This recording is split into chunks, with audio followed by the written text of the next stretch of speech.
But the rumor has been going around that apparently everybody's questioning that Bill may never coach again or might not even coach a game at UNC. Yeah. Well, I did see. I did see when all this stuff started that that there was rumor that they were going to potentially let him go before the season started to save face. Yeah. So here's what's been going down about it. So Reese Davis with the College Game Day podcast was speaking on it. He doesn't believe it's true, but here's his quote. He's like, "I've been wrong before. Not going to sit here and go at another reporter and say their sources are no good. They don't know X, Y, and Z. I will say this. From my interactions, from my talks, both on camera and off camera, the notion that it's even remotely possible that somehow he wouldn't coach seems preposterous to me." Now, here's the other kicker. The buyout for Bill's contract shifts from $10 million to only $1 million this summer before a game's even played. So it's like, if the buyout shifts that much, and some people are speculating like, oh, that's in case like an NFL team comes and decides, we want to give Bill a chance that he can leave and it makes it an easy transition. I can hear that, but the timing of that buyout change, especially after everything that's gone down, because that was never a thing that was either highlighted or disclosed when Bill was first hired. But now that everything that's happening, now that's being something that's being highlighted and exposed. Yeah. Listen, people are even saying that she's just going to ruin his legacy flat out. So, speaking on some gambling and this particular issue. So, according to New York Times or the Athletic from the New York Times. I'm not an addict. This is not an Urban Meyer situation. Ew.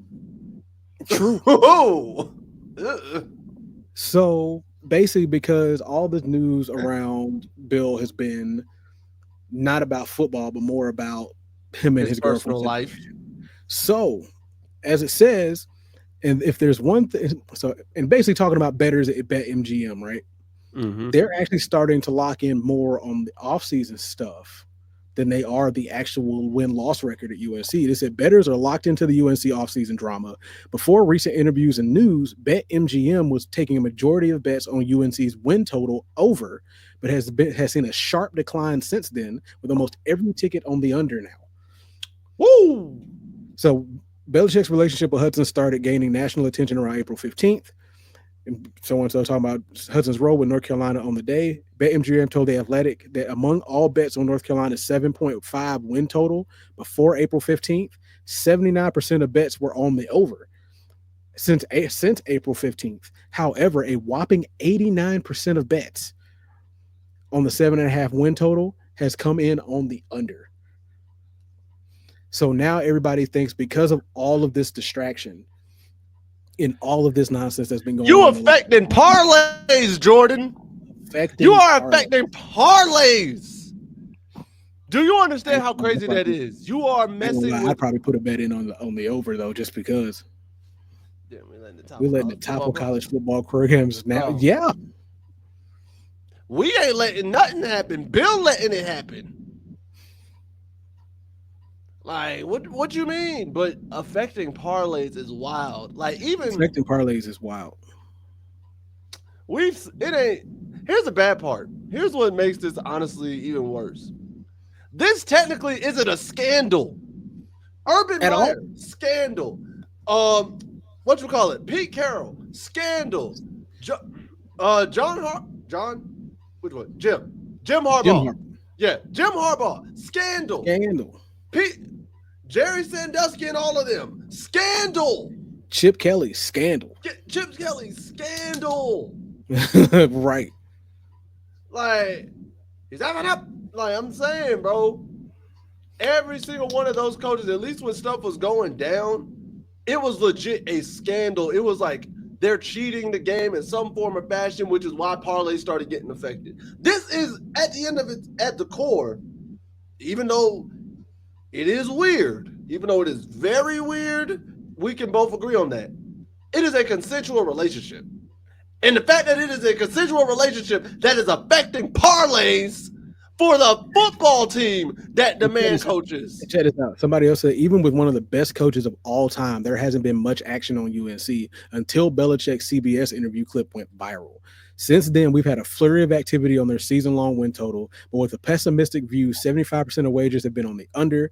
Belichick's Patriots were famous for being able to block out the noise, but with a distracted UNC team, our bettors are expecting a performance more reminiscent of Belichick's Browns. Oh Lord, The Browns?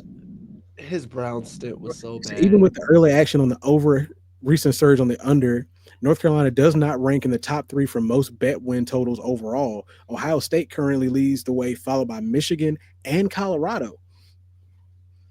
Is it Colorado Oh, continues strong action with Deion Sanders at the head of we're gonna talk about that later. the effect with North Carolina after hiring a huge name. So Mr. Sanders wasn't as proven as Belichick as the coach, but he was bringing in a lot of players that were successful with his prior team.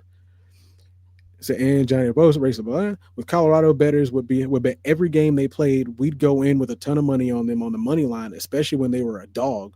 That's probably what we'll see with UNC and Belichick, at least early on. Between Belichick and Coach Prime, I'm not sure who will be getting more action on the college circuit.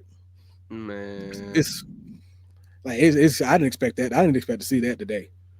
sheesh. All I'm saying is it's wild to think about it. And honestly, I feel like this would be a good segue because it's talking about the win loss total.